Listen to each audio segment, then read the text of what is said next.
Hello. Good evening बच्चों। सभी बच्चों को गुड इवनिंग। नमस्ते। क्या हाल चाल है भाई?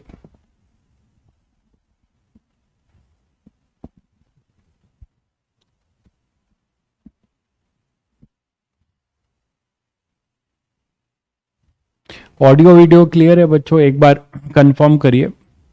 ऑडियो वीडियो क्लियर है?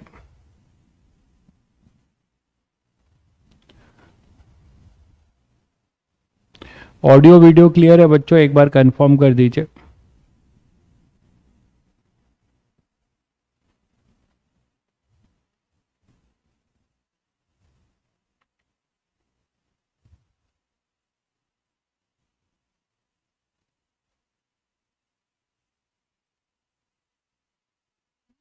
एक बार ऑडियो वीडियो बता दीजिए। सब कुछ सुनाई दिखाई दे रहा है तो आगे बढ़ा जाए।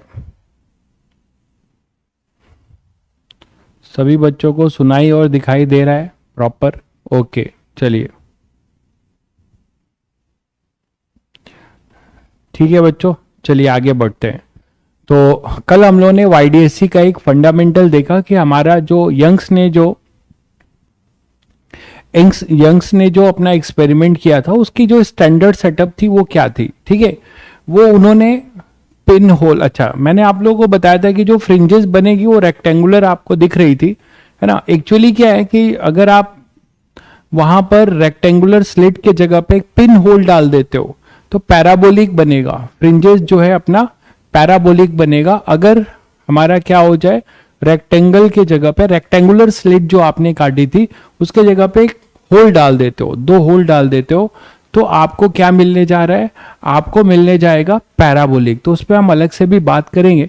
उससे पहले अब देखते हैं कुछ वेरिएशन इन वाईडीएससी। तो वो जानने से पहले मैं आपको कुछ और कॉन्सेप्ट बताता हूं। पहले तो सभी बच्चे इससे फेमिलर हैं कि नहीं? हालांकि हमने अभी ऑप्टिक्स नहीं किया है, ठीक है, बट ये इससे सभी बच्चे फेमिलर हैं क्या भाई? इस वर्ड से सभी बच्चे फेमिलर हैं? ये रे ऑप्टिक्स में हम करेंगे भी। रिफ्रैक्टिव इंडेक्स, इससे सभी बच्चे फेमिलर हैं क्या? थोड़ा सा जल्दी से बताइए। ये 10th की बात होती है, 10th तो गुजरा जमाना है, पता नहीं आपको कितना याद होगा। तो रिफ्रैक्टिव इंडेक्स सभी बच्चे 10th क्लास में पढ़ते हैं, चाहे वो किसी भी बोर्ड के हों। तो थोड़ा सा कमेंट करके बताएंगे बच्चे, व्हाट इज रिफ्रैक्टिव इंडेक्स? क्योंकि हम जो वेरिएशन लेंगे उसमें इसको इंट्रोड्यूस करेंगे, इसीलिए इसकी जरूरत पड़ेगी। इसीलिए मैं पहले आपसे पूछ रहा हूं कि क्या सभी बच्चे रिफ्रैक्टिव इंडेक्स से फेमिलर हैं? क्या होता है refractive index?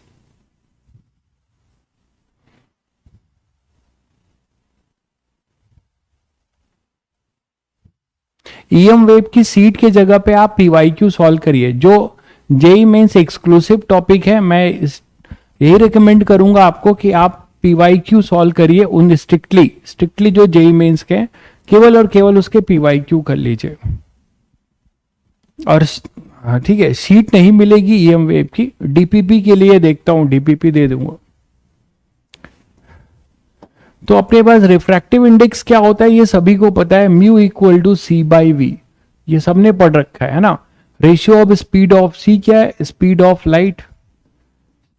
Light in air.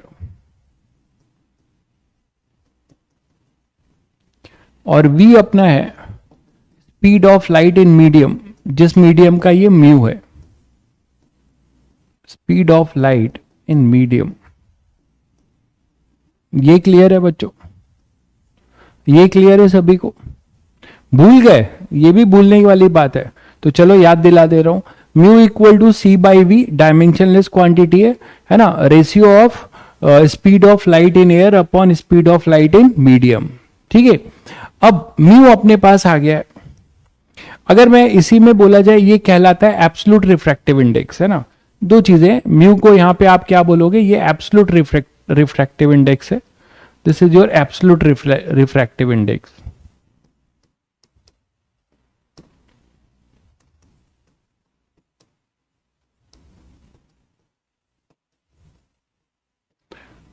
Optics में, ये रे ऑप्टिक्स में पूरा पढ़ोगे ही, तो ये एब्सोल्यूट रिफ्रैक्टिव इंडेक्स है। रिलेटिव रिफ्रैक्टिव इंडेक्स है, मतलब एक मीडियम का दूसरे में रिफ्रैक्टिव इंडेक्स, हालांकि ठीक है, वो आप क्या बोलोगे, ये बोलोगे म्यू ऑफ 2 1। इसका क्या मतलब है, refractive index of 2 with respect to 1, ऐसे लिखते हो।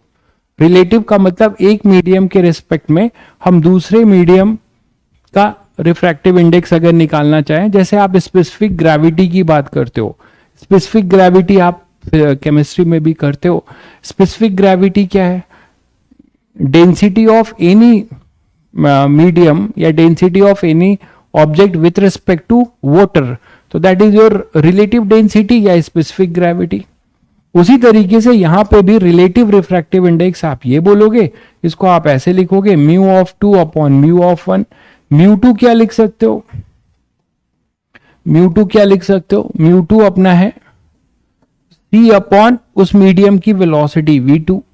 म्यू 1 क्या होगा, c अपॉन v1। ठीक है, तो यहां से आप ये चीज बता सकते हो, mu 2 upon mu 1 equal to क्या हो जाएगा, v1 अपॉन v2। इतनी अभी जरूरत नहीं है, हम ऑप्टिक्स में करेंगे ही, इतना काफी है।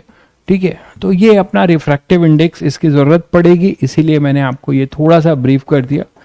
और ये सभी लोग जानते हैं कि mu is equal to C by V, और वी क्या है, वेव वेलोसिटी, जिसको हम एफ लैम्डा लिख सकते हैं या lambda by T. Wavelength upon time period, ये है वेलोसिटी, और ये आप लैम्डा इंटू 1 अपॉन टी को फ्रीक्वेंसी लिख सकते हो, है ना। तो म्यू को आप, ये सारे फॉर्मूले आपको कहीं ना कहीं काम आ जाएंगे, तो इन चीजों का ध्यान रहे। फ्रीक्वेंसी के बारे में बता ही दिया था, ओनली डिपेंड्स ऑन सोर्स।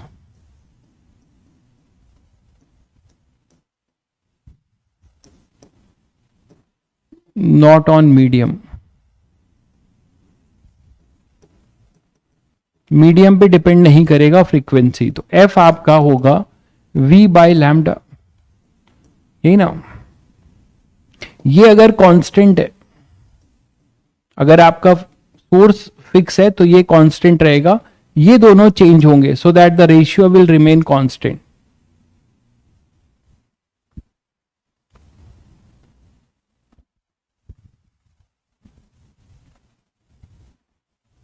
अरे नहीं भाई, लास्ट चैप्टर कैसे है मेरे भाई इसके बाद रे ऑप्टिक्स पढ़ना पड़ेगा आपको। रे ऑप्टिक्स के बाद आपको जो है मॉडर्न फिजिक्स पढ़ना है, सेमीकंडक्टर पढ़ना है। लास्ट चैप्टर कैसे है, बहुत चैप्टर्स हैं। तो ये कांस्टेंट है, तो यहां के बाद शायद ये बेसिक फंडामेंटल चीजें आप लोग करते ही हैं। चलिए आगे बढ़ते हैं। नहीं भाई, सीट में पीवाईक्यू नहीं है भाई, सीट में पीवाईक्यू नहीं है, और सीट जो है एक्सक्लूसिव है, मैंने आपको बता भी रखा है। सीट का आप प्रयोग कर सकते हैं केवल जेई मेंस लेवल पे, एक्सरसाइज 1 2 और हार्डली 3 तक कर सकते हैं जिनको इंटरेस्ट है, बाकी एडवांस बेस्ड है पूरा।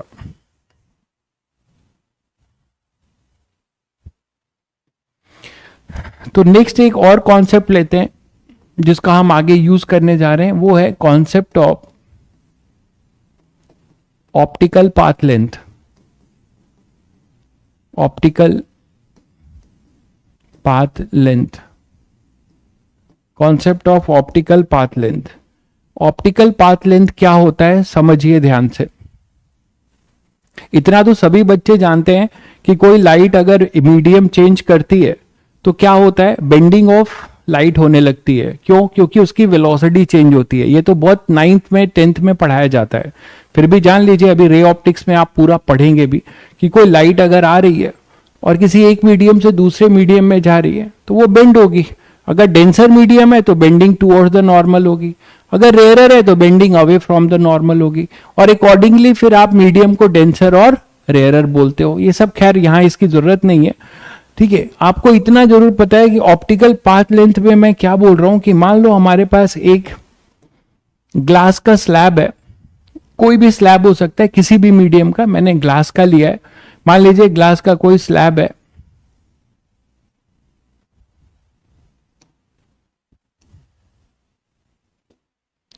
कोई ये स्लैब है ग्लास का, और यहां 2 लाइट रे इसको पास कर रही है। मैंने 2 लाइट रे बनाया है, मान लो एक लाइट रे ये है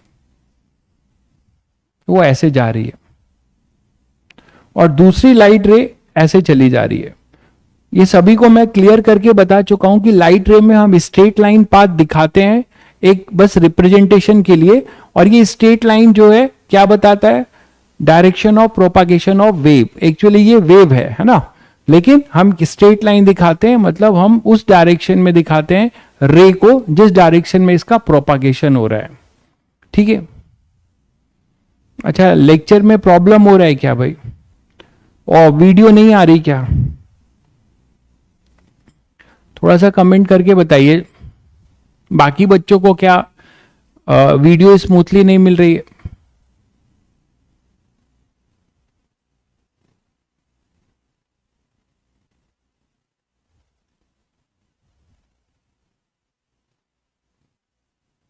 अरे बाकी बच्चे बता दो यार, एक दो लोग बोल रहे हैं तो बाकी बच्चे भी बता दो, तो मुझे मोबाइल पे चेक करना पड़ेगा।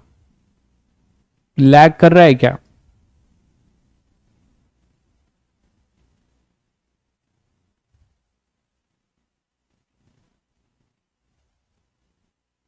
कुछ लैग कर रहा है क्या?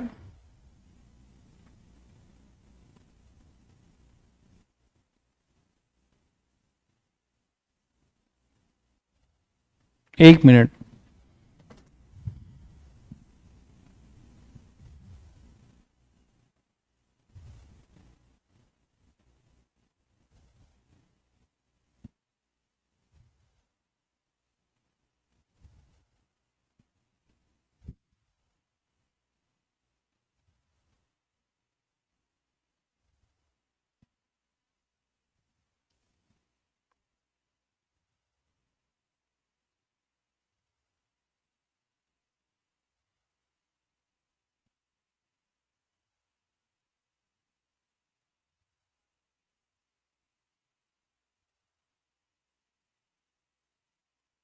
आई थिंक सब कुछ सही है भाई, मेरे साइड से सब कुछ सही है, मैंने देख लिया है। बाकी बच्चे कुछ बता नहीं रहे, एक दो लोग बस बोल रहे हैं, भवदीप भाई साहब बोल रहे हैं कि लैगिंग है। मैंने चेक कर लिया, मेरी तरफ से तो कुछ लैगिंग नहीं दिख रही है। क्लास का समय मत खराब करिए प्लीज, हो सकता है आपकी तरफ से हो। बाकी बच्चे भी जो है कंफर्म करिए भाई। चलिए, तो यहाँ पे रे 1 है, ये रे 2 है। समय बहुत मूल्यवान है, वो आप समझ पा रहे हो। अननेसेसरी अगर आपकी तरफ से जेन्युइन कुछ है तो आप बिल्कुल बोलिए। तो अब यहां से अपने पास क्या हो जाएगा कि थिकनेस टी है, इसका थिकनेस मैं कुछ मान लो टी बोल रहा हूं, टी इसका स्लैब का थिकनेस है। ठीक है। अब ध्यान से सुनो कि इधर एयर है, ये भी एयर है। अगर ये कॉन्सेप्ट आप जान गए तो कोई भी वेरिएशन जो बहुत पॉपुलर वेरिएशन है वाईडीएससी का, वो बहुत आसानी से आप कर पाएंगे। ठीक है। तो यहां पर अब रिफ्रैक्टिव इंडेक्स म्यू है, इसका रिफ्रैक्टिव इंडेक्स म्यू है, और ये टी है। तो हो क्या रहा है कि लाइट रे एक साथ चली। अब इसमें और इसमें अंतर क्या है भाई? इसमें और इसमें अंतर ये है कि ये लाइट रे दोनों एयर में चल रही है, बस थोड़े दूर के लिए। ठीक है। थोड़े दूर के लिए, थोड़े दूर के लिए ये जो टी थिकनेस में चल रही है, तो उसमें ये जो है एयर में चल रही है। ठीक है। अगर ये टी थिकनेस में चल रही है अपनी लाइट रे 1, तो दूसरी लाइट रे जो एयर में है, वो एयर में, वो तो थ्रू आउट एयर में चल रही है। और पहली हमारी यहां से यहां तक मीडियम चेंज हो रहा है, वो ग्लास में चल रही है, या जो भी मीडियम है उसका रिफ्रैक्टिव इंडेक्स म्यू है।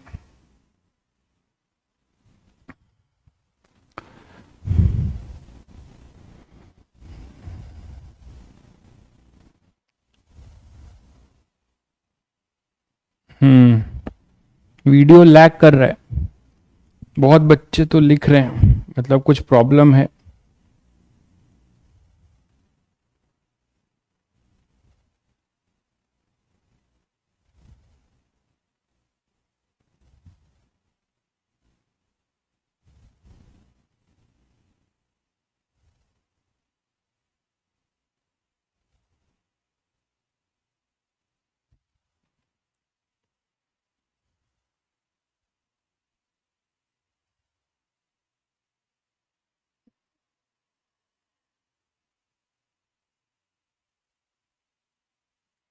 थोड़ा सा देख लीजिए, है ना। बहुत ज्यादा तो प्रॉब्लम नहीं है, हो सकता है नेट की थोड़ी बहुत प्रॉब्लम आ रही हो। बहुत ज्यादा होगा तो बताइएगा, फिर बोलेंगे, रीस्टार्ट करेंगे फिर।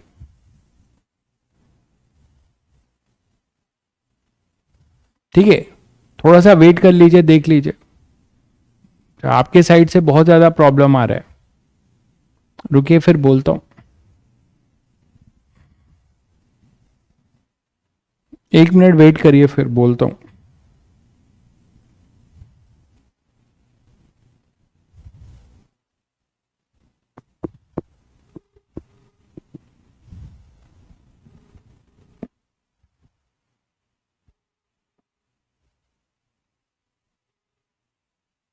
हेलो। हाँ आकाश, एक बार चेक करना है, ये वीडियो लैग कर रही है बहुत ज़्यादा, बच्चे कह रहे हैं। ऐसा क्यों हो रहा है यार, 1-2 दिन से ये। आप चेक करो एक बार।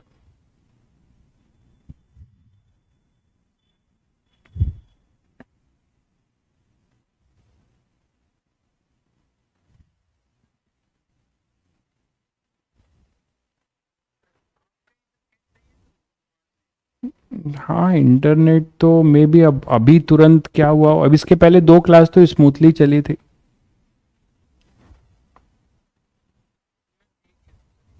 ओके।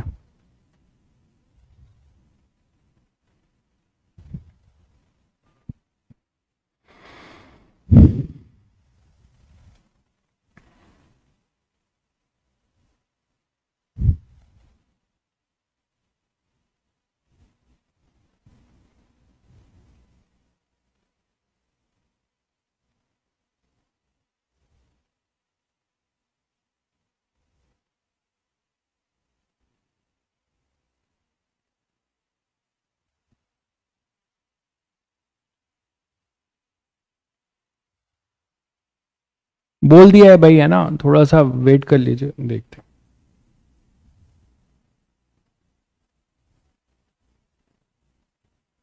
हाँ भाई, झूठ नहीं बोलोगे आप लोग, रेगुलर जो पढ़ने वाले हैं वो झूठ क्यों बोलेंगे। कुछ कलाकार लोग होते हैं जो कभी कभार आते हैं मौज लेने के लिए, सभी बच्चे बोल रहे हैं मतलब ऑब्वियसली कोई प्रॉब्लम होगी। नेट की बात है।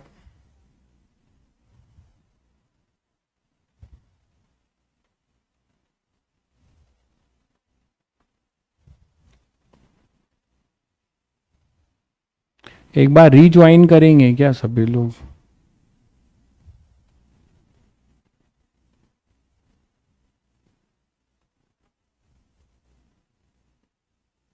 अभी भी लैगिंग हो रही क्या।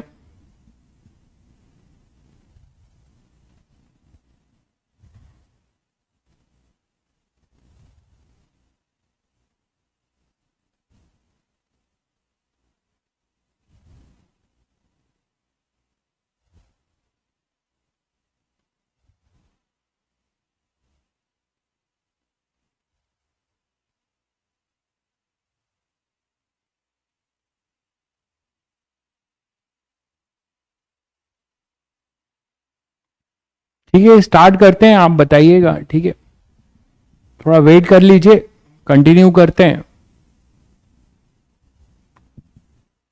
तो समझने में दिक्कत हो रही है।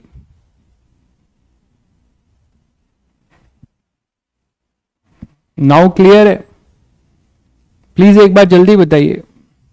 अब क्या सभी बच्चों को चीजें दिख रही हैं। All done sir, okay. तो यहां पर देखिए बच्चों की, मैंने कहा कि ये दोनों लाइट रे जो चल रही हैं वो एयर में थी, बस इतने ड्यूरेशन में इसको एक डेंसर मीडियम मिलता है और इसको रेयरर। ठीक है। अब देखिए, आप मुझे ये बताइए कि केवल टी थिकनेस के लिए मान लो यहां पे कोई वेव फ्रंट होगा, ये वेव फ्रंट यहां से यहां जब निकलेगा तो कितना टाइम लेगा। तो what is the time taken by the wave. इसको डी ले लेते हैं भाई, नहीं तो टाइम का से कंफ्यूजन होगा, तो इसको आप डी ले लीजिए, डी। ठीक है। तो आप ये बोल सकते हो कि time taken by wave, time taken by ray 1 to cover the distance, to cover the distance in medium, है ना, टाइम टेकन टू कवर। अच्छा, री इंटर कर दीजिए बच्चों, जरा क्लास री इंटर करके ज्वाइन करो, क्लास री इंटर कर लो, सभी बच्चे क्लास री इंटर कर लो, क्लास एक बार फिर से री इंटर कर लीजिए।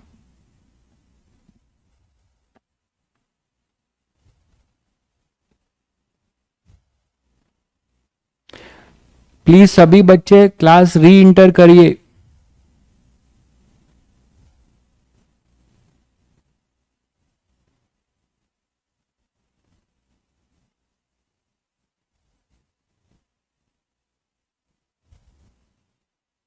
सभी बच्चे क्लास री इंटर कर लीजिए।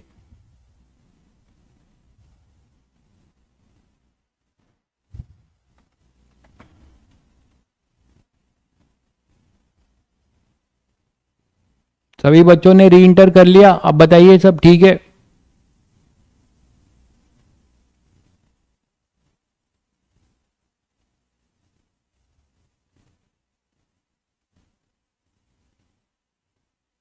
अरे रोज कहाँ हो रहा है मेरे भाई बौदीप, 4 महीने से पढ़ रहे हो, रोज कहाँ हो रहा है? मेरी क्लास में पहली बार ऐसा हुआ है। कुछ भी बोलते रहते हो यार, एग्जैगरेट करके बोलने की आदत है आप लोगों को।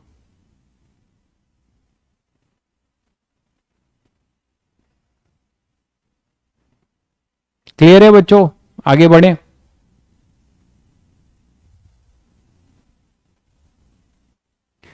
क्लियर है? चलिए, तो time taken by ray 1 to cover the distance in medium, time taken by ray 1 to cover the distance in medium क्या हो जाएगा बताओ? डी डिस्टेंस मीडियम में कितना डिस्टेंस ट्रेवल किया है? D distance.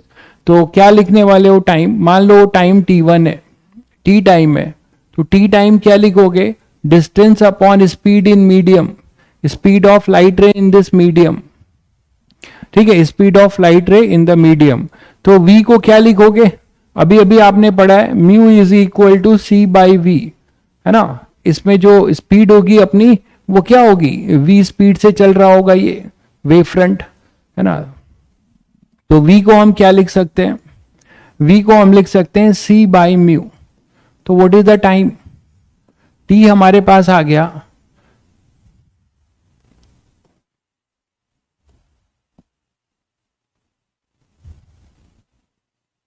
तो t हमारे पास आ गया c बाई म्यू, तो इसको ऊपर ले जाओ तो टाइम आ गया म्यू डी अपॉन में c, म्यू डी अपॉन में c। ये क्लियर है बच्चों? म्यू डी अपॉन में c, this is the time.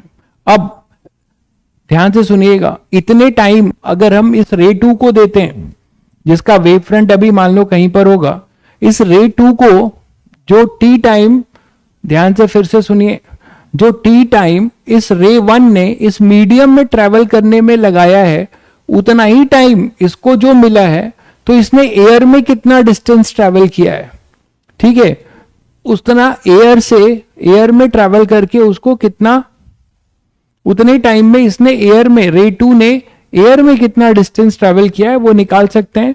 तो डिस्टेंस ट्रेवल बाय रे 2 इन टी टाइम, और ये कौन सा टी टाइम है? ये वो टाइम है जब रे 1 मीडियम में ट्रेवल कर रही थी। तो ट्रेवल बाय रे 2 इन टाइम टी क्या हो जाएगा बच्चों बताओ? इसकी स्पीड क्या है?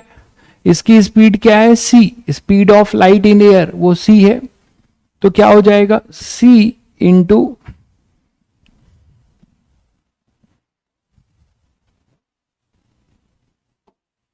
तो इसका डिस्टेंस निकाल लें, तो वो मान लो जो डिस्टेंस आएगा वो डिस्टेंस कुछ मान लेते हैं अपना d1 है या d डैश है।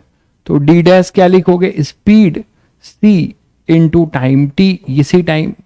तो d डैश अपने पास आएगा c इंटू टाइम t, यही टाइम इसको दिया था आपने जब ये रे मीडियम में ट्रेवल कर रही थी, तो इतने टाइम में इसने एयर में कितना डिस्टेंस ट्रेवल किया, तो आप लिख सकते हो म्यू डी बाई सी। तो ये सी से सी कैंसिल, तो आपको क्या मिलता है कि जो डी डैश है ये हो जाएगा म्यू टाइम्स ऑफ डी। तो बड़ा इंपॉर्टेंट रिजल्ट है और यही ऑप्टिकल पाथ लेंथ को डिफाइन करता है। अब हम पाथ लेंथ डिफाइन कर रहे हैं, optical path length. Optical path length हम क्या बोल सकते हैं कि the distance travel in air, ध्यान से सुनिए, sorry, the distance travel in medium is equivalent to mu the distance travel in air. कोई लाइट रे को अगर आप डी डिस्टेंस ट्रेवल कराते हो मीडियम में, तो उतने टाइम में अगर वो लाइट रे एयर में ट्रेवल करे तो कितना डिस्टेंस ट्रेवल करेगी, म्यू डी। और सभी बच्चों को पता है कि म्यू होता है C by V. C speed of light है और वी क्या है, लाइट की स्पीड इन मीडियम। तो वी हमेशा सी से छोटा होगा, म्यू हमेशा बड़ा होगा।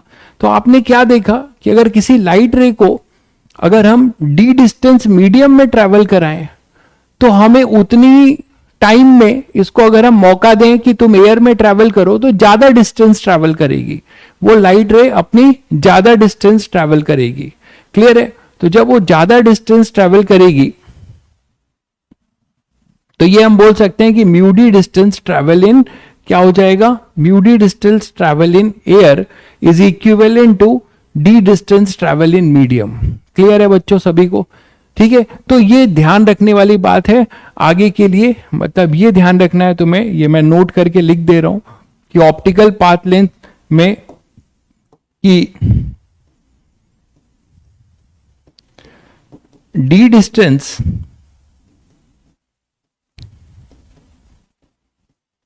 Travel in medium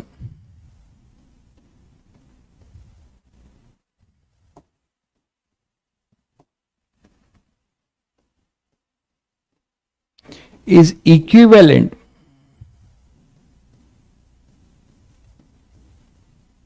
to mu d distance travel in air is equivalent to mu d distance travel in air। और इसी को हम फिर क्या कहते हैं, ऑप्टिकल पाथ लेंथ। इसी को हम कहते हैं ऑप्टिकल पाथ लेंथ। ये क्लियर है सभी को? इसका यूज हम कहां करेंगे अभी देखेंगे। तो the distance travel in medium is equivalent to mu the distance travel in air. चलिए अब ये दो कॉन्सेप्ट के बाद वाईडीएससी पे लौटते हैं और वेरिएशन इन वाईडीएससी देखते हैं। उसके लिए कुछ इंपॉर्टेंट बात, सम इंपॉर्टेंट पॉइंट्स जो आपको हेल्प करेगा।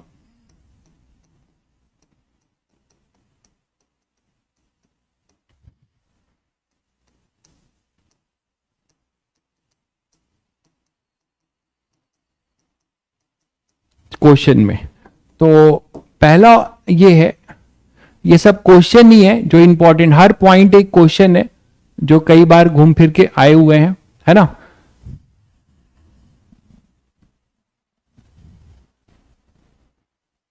मैंने यही आपको सिखाया भाई, बहुत सिंपल बात सिखाई, दोबारा सुन लीजिए कि एक रे एयर में, दोनों रे एयर में ट्रेवल कर रही थी। किसी टाइम तक यहां पे एक स्लैब आ गया जिसका रिफ्रैक्टिव इंडेक्स म्यू है, तो ये जो स्पीड ऑफ लाइट सी है ये बदल जाएगी वी में। तो डी डिस्टेंस अगर ये मीडियम में ट्रेवल कर रहा है, ठीक है, अगर ये डी डिस्टेंस मीडियम में ट्रेवल कर रहा है तो कितना समय ले रहा है, डी बाई वी ये है। इतना टाइम इसको मिलता है, तो इतने टाइम में जो एयर वाली है वो कितना डिस्टेंस ट्रेवल कर लेगी, वो कितना डिस्टेंस ट्रेवल कर लेगी, सी इंटू टी। तो हमें मिला म्यू डी, और म्यू हमेशा ग्रेटर देन 1 है, मतलब वो ज्यादा समय, ज्यादा डिस्टेंस ट्रेवल कर लेगी उतने ही समय में एयर वाली, जितने समय में मीडियम वाली मीडियम में मूव कर रही होगी। सिंपल। तो इसी को हम कहते हैं optical path, concept of optical path length. मतलब डी डिस्टेंस एयर का, मीडियम का is same as mu the distance air का।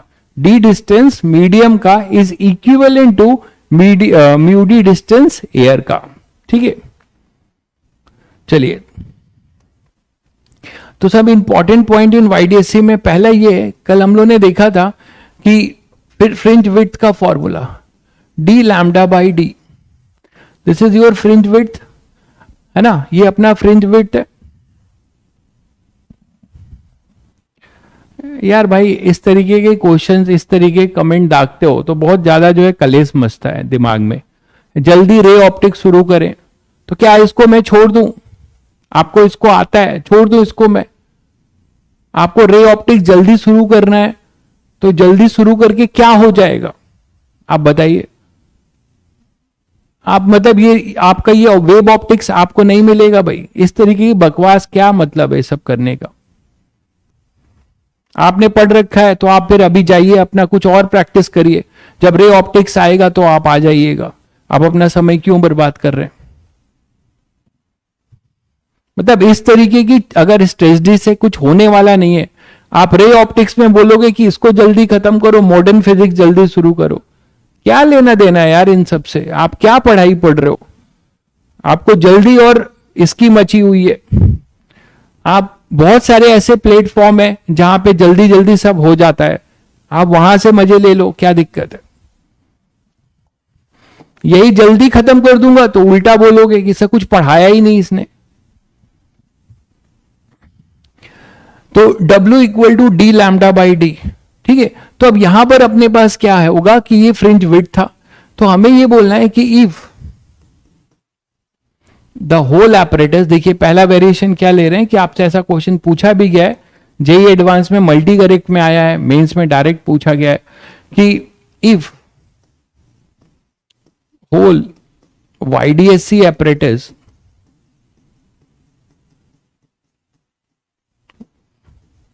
is dipped in a medium having refractive index mu,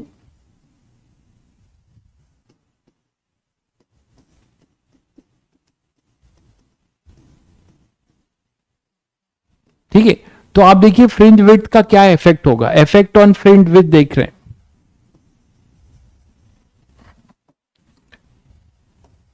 तो फ्रिंज विड्थ क्या हो जाएगा, वो चेंज होगा कि नहीं होगा, थोड़ा सा आप लोग बताइए। फ्रिंज विड्थ आपका चेंज होगा कि नहीं होगा? देखिए बच्चों, फ्रिंज विड्थ डिपेंड कर रहा है D, capital D, small D और लैम्डा पे। और लैम्डा सभी बच्चों को पता है कि मीडियम के चेंज होने से केवल फ्रीक्वेंसी नहीं बदलती, लैम्डा बदलेगा, है ना, लैम्डा बदलेगा। तो अब आपको दिख रहा होगा कि डी और डी पूरा एपरेटस को अगर किसी मीडियम में अगर आप डिप कर देते हो तो ये सब आपके बोर्ड में भी पूछे जाएंगे, ये बोर्ड में भी क्वेश्चन आएगा ये सब। तो आपके ये पूरा अगर डिप कर दिया जाता है तो आपका फ्रिंज विड्थ पे क्या फर्क पड़ेगा? तो आप यहां से बता सकते हो कि अब W मीडियम लिखोगे, फ्रिंज विड्थ इन मीडियम, वो हो जाएगा D तो वही रहेगा, ये लैम्डा मीडियम हो जाएगा, अपॉन में D ही रहेगा। और अभी आपने पढ़ा कि mu is equal to C by V या C अपॉन F लैम्डा, ये बोल सकते हो, V को F लैम्डा, अभी अभी जो फॉर्मूला बताया। तो आपने मीडियम में अगर डिप कर दिया तो ये म्यू, ये लैम्डा मीडियम है। तो लैम्डा मीडियम हम क्या लिख सकते हैं? लैम्डा मीडियम हम लिख सकते हैं C upon mu into F। तो अब आपको क्या दिख रहा है यहां पर कि लैम्डा मीडियम की वैल्यू अगर मैं यहां लिख दूं तो W मीडियम क्या मिलेगा?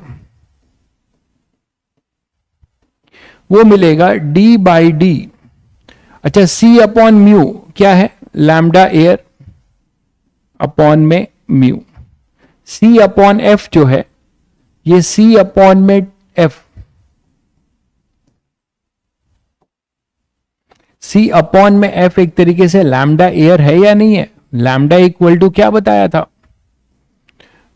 C इंटू टी या फिर C into frequency reciprocal of time period. तो वही चीज आप यहां पे लिख रहे हैं। तो W medium D by D और क्या हो जाएगा अपने पास? लैम्डा मीडियम, जो क्या लिखा जा सकता है? लैम्डा एयर अपॉन में म्यू। और इसको आप लिख सकते हो फ्रिंज विड्थ एयर ये एयर वाला हो जाएगा। तो आपको एक रिलेशन मिला कि W मीडियम फ्रिंज विड्थ जो है that is equal to W air upon में म्यू।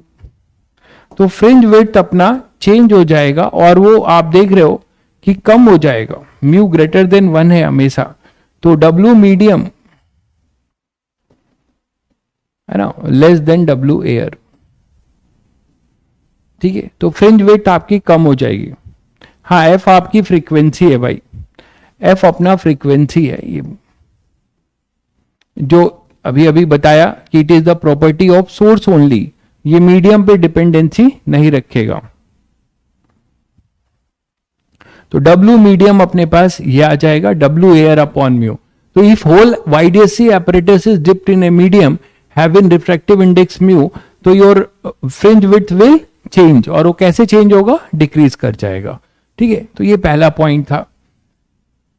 बाकी चीज तो आप समझ ही रहे हो कि अगर आप डिस्टेंस बिटवीन द स्लिट्स और स्क्रीन बढ़ाओगे तो फ्रिंज विड्थ बढ़ेगा, और अगर स्लिट के बीच का सेपरेशन कम करोगे तो फ्रिंज विड्थ घटेगा। वो डायरेक्टली प्रोपोर्शनल है और ये इनवर्सली प्रोपोर्शनल है। तो ये तो आप डायरेक्ट फॉर्मूले से देख सकते हो, इसको मैंने आपको बताया।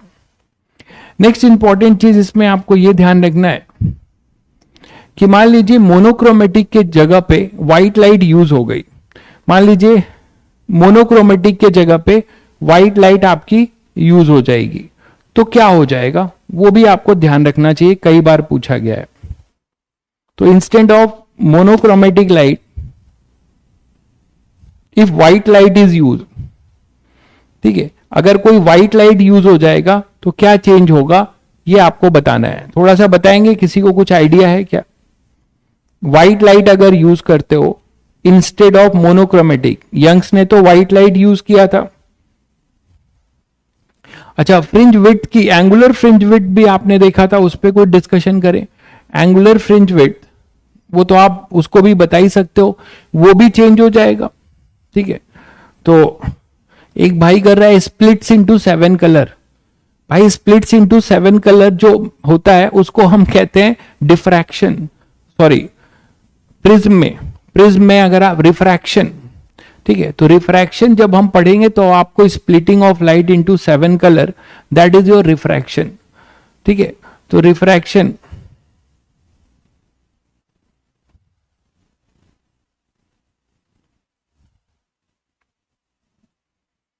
तो ऑप्टिक्स की पार्ट आप बता रहे हैं।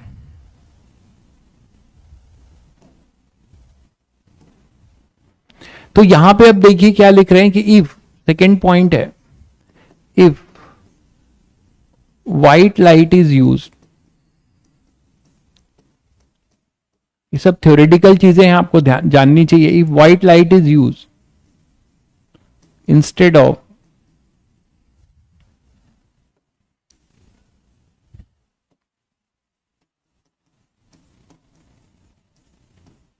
Monochromatic light,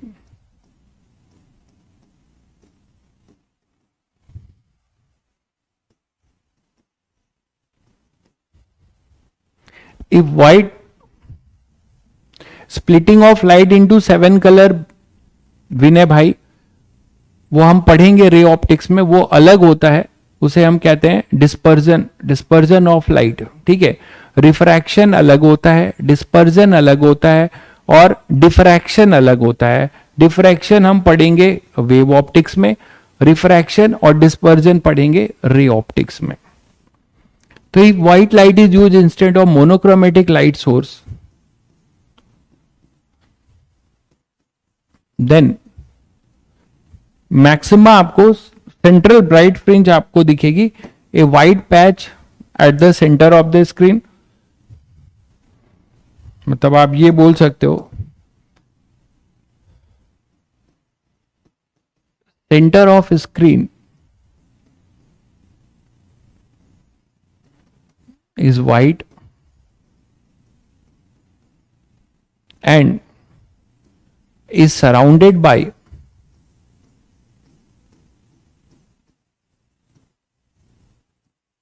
few colored fringes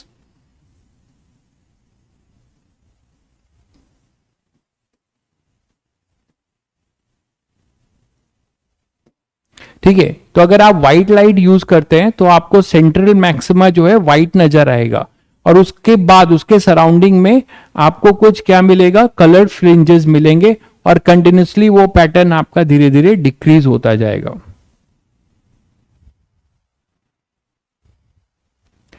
ठीक है, क्लियर है, बिल्कुल हो जाएगा भाई, नोट्स आपका अपलोड। तो if white light is use instead of monochromatic light source, तो ये सब पूछा गया है, surrounded by few colour fringes and then uniform, आप ये आगे भी लिख सकते हो, then uniform illumination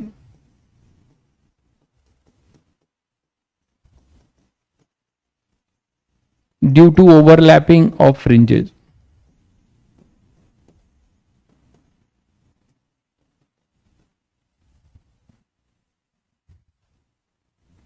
overlapping of interference pattern.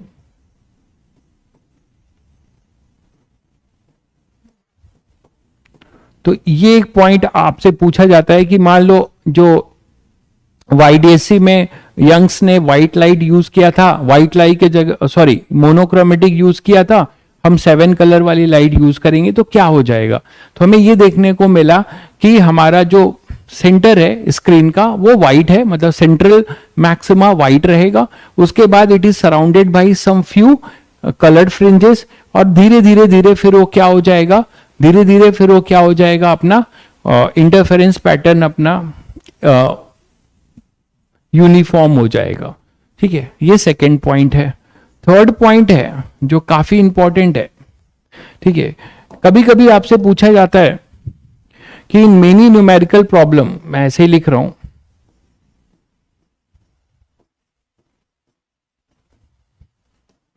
Order of maxima या मिनिमा पूछते हैं।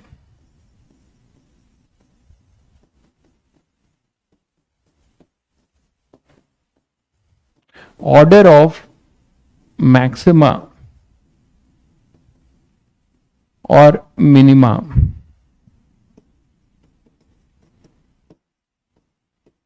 आस्क, तो उसमें बच्चा गलत करता है। क्या गलत करता है, आप सभी बच्चों को पता है कि मान लीजिए जो डेल्टा एक्स है, कहानी यहीं से शुरू हुई थी, डी साइन थीटा है। ठीक है, जिसमें हम एक एजम्पशन लेके चलते थे कि अगर हमारा थीटा बहुत स्मॉल है तो इसको डी टैन थीटा लिखते थे, और एक बीच वाला ट्रायंगल पकड़ लेते थे, डी वाई बाई डी कर देते थे। ठीक है, तो मान लो ये फॉर मैक्सिमा, मान लीजिए मैं एक केस पकड़ता हूं फॉर मैक्सिमा, आप क्या बोलते थे कि D sine theta should be equal to N lambda, यही तो बोलते थे, D sine theta is equal to N lambda. Assumption को अभी छोड़िए, एजम्पशन तो हमारा एक स्पेशल केस था YDSC के केस में। तो अगर हमारे पास इसी YDSC में अगर आप D sine theta is approximately equal to D tan theta, यही लेते थे आगे, तो अगर हम साइन थीटा से देखें तो यहां पे n अपना ऑर्डर है, क्योंकि n की डिफरेंट डिफरेंट वैल्यू आपको नाम देती थी कि ये फर्स्ट मैक्सिमा है, ये सेकेंड मैक्सिमा है, ये थर्ड मैक्सिमा है, बोलते थे ना। तो आप n लैम्डा है मैक्सिमा के लिए, इसी तरह 2n + 1 लैम्डा बाई 2 होता था मिनिमा के लिए। तो n की डिफरेंट डिफरेंट वैल्यू के लिए हमें किस ऑर्डर का मैक्सिमा मिल रहा है या किस ऑर्डर का मिनिमा मिल रहा है ये पता चलता था। ठीक है, तो अब ये बताओ, जैसे कि यहां पे n की वैल्यू, ऑर्डर बच्चे गलत लिखते हैं, क्या करेंगे। अब मैं आपको यहां से समझा रहा हूं, देखिएगा, अगर ये साइन का फंक्शन है तो ऑर्डर जो होगा वो ऐसा कुछ होगा भाई, ऐसा कुछ होगा। अब आप यहां से आपको चमक सकता है कि मैक्सिमम ऑर्डर क्या हो सकता है मेरे भाई, what is the maximum order, comment करके बताइए, what is your maximum order. ये जो n का ऑर्डर है, n is the order, order of maxima, ये मैक्सिमा की कंडीशन हो रही है, तो ये आपको बताएगा मैक्सिमा, ऑर्डर ऑफ मैक्सिमा, है ना, first order, second order, third order, बहुत बढ़िया भाई थोएन। तो ये d बाई लैम्डा होगा, बिल्कुल सही कह रहे हैं। तो मैक्सिमम ऑर्डर आप यहां से गेस कर पाएंगे, मैक्सिमम ऑर्डर कितने मैक्सिमम ऑर्डर का मैक्सिमम मिल सकता है, तो मैक्सिमम ऑर्डर क्या हो सकता है, d बाई लैम्डा हो सकता है। तो आप सभी बच्चों को क्या करना है कि d आपको लैम्डा के फॉर्म में दिया जाएगा। मान लीजिए, जैसे एक एग्जांपल लीजिए, if d equal to 2 lambda. मान लीजिए मैं आपको d लैम्डा के फॉर्म में दे रहा हूं, आप कमेंट करके बताएंगे बच्चों कि d इक्वल टू 2 लैम्डा अगर मैं देता हूं तो स्क्रीन पे कितने नंबर ऑफ मैक्सिमम फ्रिंजेस, कितने नंबर ऑफ आपको मैक्सिमा मिलेगा, जल्दी से बताइए। How many bright fringes you observe if d equal to 2 lambda, comment करके बताइए प्लीज। इतना बता दिया, अगर d इक्वल टू 2 लैम्डा है तो हमें मैक्सिमम ऑर्डर 2 है, but how many number of fringes, maximum हमारा ऑर्डर 2 का है, तो हमें स्क्रीन पे कितने मैक्सिमा मिलेंगे।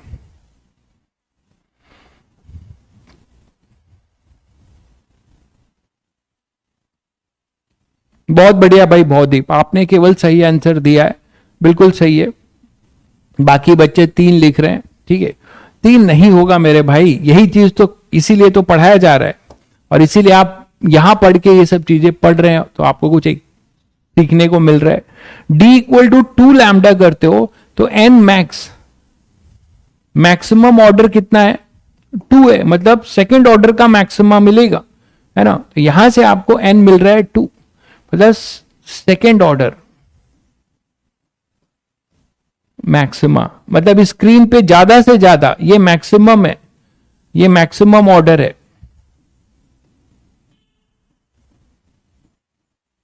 तो मैक्सिमम ऑर्डर आपको 2 है, इसका मतलब नंबर ऑफ फ्रिंजेस कितने होंगे, है ना। नंबर ऑफ फ्रिंजेस होंगे आपके पास क्या क्या, मैक्सिमा में क्या क्या होगा, आप देखिए ये स्क्रीन है, तो एक तो सेंट्रल होगा n इक्वल टू 0, यहां पे n इक्वल टू 1 पे फर्स्ट होगा और n इक्वल टू 2 पे सेकेंड होगा। लेकिन कई बच्चे भूल जाते हैं, जो मैंने तुम्हें बताया था कि स्क्रीन के जितना इस तरफ जो पैटर्न होगा ऐसा ही पैटर्न नीचे होगा। तो यहां पे अपने पास हो जाएगा, ये भी इधर नीचे होगा अपने पास, और यहां पे एक नीचे ये भी होगा, ठीक है। तो ये भी जितना ऊपर उतना ही पैटर्न नीचे, ठीक है भाई। तो आपके पास जो ऑर्डर्स मिलेंगे 0 प्लस माइनस 1 प्लस माइनस 2 ये मिलेगा, तो ये टोटल हो जाएगा आपके पास 5 फ्रिंजेस, 5 ब्राइट फ्रिंजेस मिलेंगे आपको। तो इस तरीके के क्वेश्चन में भी लोग, ये तो एक क्वेश्चन का पार्ट होगा, तो आप इस तरीके से ऑर्डर्स निकाल सकते हैं, इस तरीके से आप ऑर्डर्स निकाल सकते हैं। तो 5 मिलेंगे भाई, ठीक है, एक सेंट्रल मैक्सिमा और एक फर्स्ट मैक्सिमा, एक सेकेंड ऑर्डर, तो 3 यहां सेकेंड मैक्सिमा, तो 3 यहां और 2 नीचे। जो फर्स्ट मैक्सिमा यहां पर होगा सेंटर के ऊपर, उतना सेंटर के नीचे, जो सेकेंड ऑर्डर मैक्सिमा होगा उतना ही नीचे। तो 5 हमें मिलेंगे, 5 ऑर्डर ऑफ मैक्सिमा मिलेगा। नंबर ऑफ फ्रिंजेस 5 मिलेंगे, मैक्सिमम ऑर्डर 2 होगा। ये क्लियर हो गया। तो ये छोटे छोटे पॉइंट्स जो मैंने आपको बताए, ये शायद दिमाग में रखिएगा, आगे आपको हेल्प करेगा। चलिए अब नेक्स्ट बात करते हैं वेरिएशन इन YDSC। तो पहला वेरिएशन ये देखते हैं कि मान लीजिए हमने क्या किया है कि एक ग्लास स्लैब इंट्रोड्यूस कर दिया है एक स्लिट पे,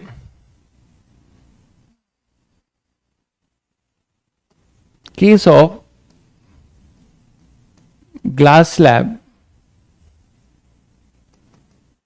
in front of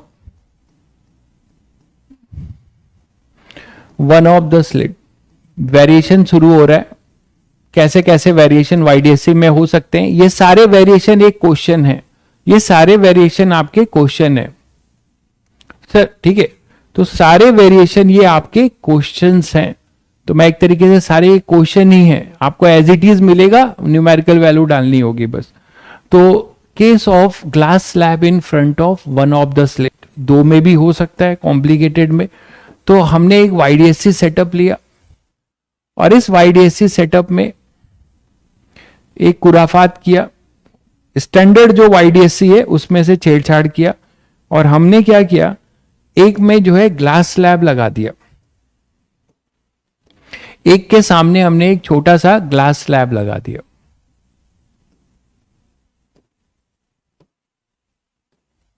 तो एक ग्लास स्लैब लगा दिया हमने इसके सामने, ये स्लिट वही S1 है, ये S2 है, बाकी सब कुछ वही है, इधर इंफिनिटी से आ रहा है लाइट रे, ठीक है। और ये अपना स्क्रीन है, ये अपना स्क्रीन है, ठीक है। कहानी ये मिड पॉइंट है, सेंटर है। तो क्या फर्क पड़ेगा, बहुत सारे क्वेश्चन इस पे पूछे गए, क्या फर्क पड़ेगा। सारी कहानी मैंने तुम लोग को बताई थी कि पाथ डिफरेंस पे डिपेंडेंसी है, ठीक है। आज मैंने तुम्हें ऑप्टिकल पाथ लेंथ पढ़ाया, तो इसका थिकनेस जो है कुछ टी ले लेते हैं, इसका थिकनेस जो है कुछ ग्लास स्लैब का टी ले लेते हैं, और रिफ्रैक्टिव इंडेक्स इसका म्यू है, ठीक है। तो अगर अब देखा जाए तो यहां तक तो ये पैरेलल आएगा, यहां से हमें मतलब ही नहीं है, यहां तक आपका कोई भी पाथ डिफरेंस नहीं होगा। तो आगे की कहानी ये है कि यहां पे अगर कहीं पे इंटरफेरेंस करा रहे हो, तो यहां से ऐसे इंटरफेरेंस करा रहे हो,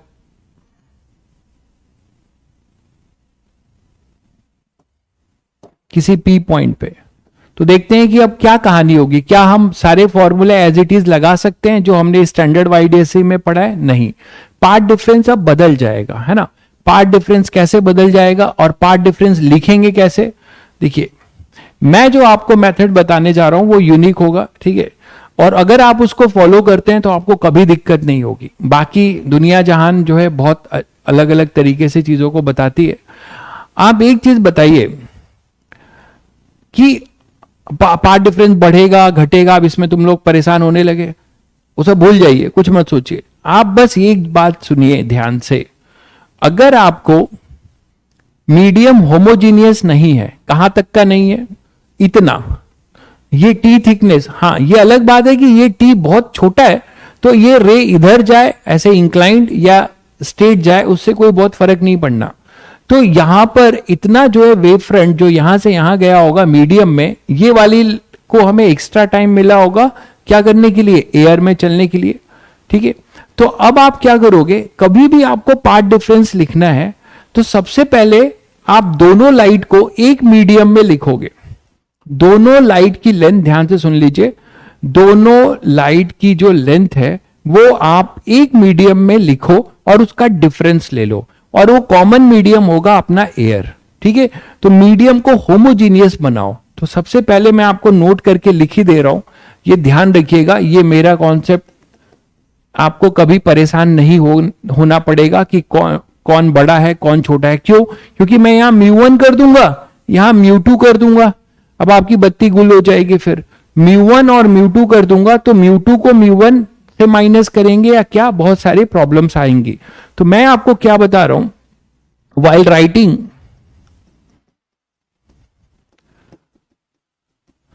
द पाथ डिफरेंस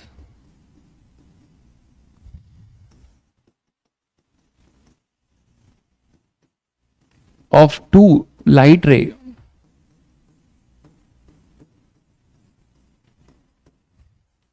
है ना। First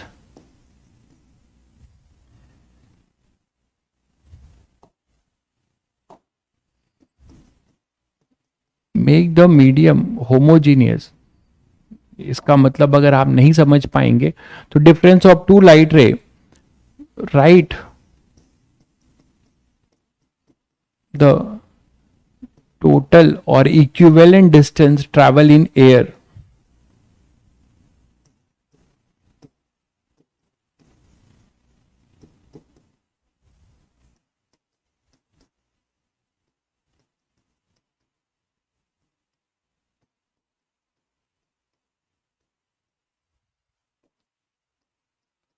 both light ray in air। इसी को कहते हैं मीडियम को होमोजीनियस बनाना, लाइट रे इन एयर। कंपैरिजन कब होगा भाई? And then take the difference, and then take the difference.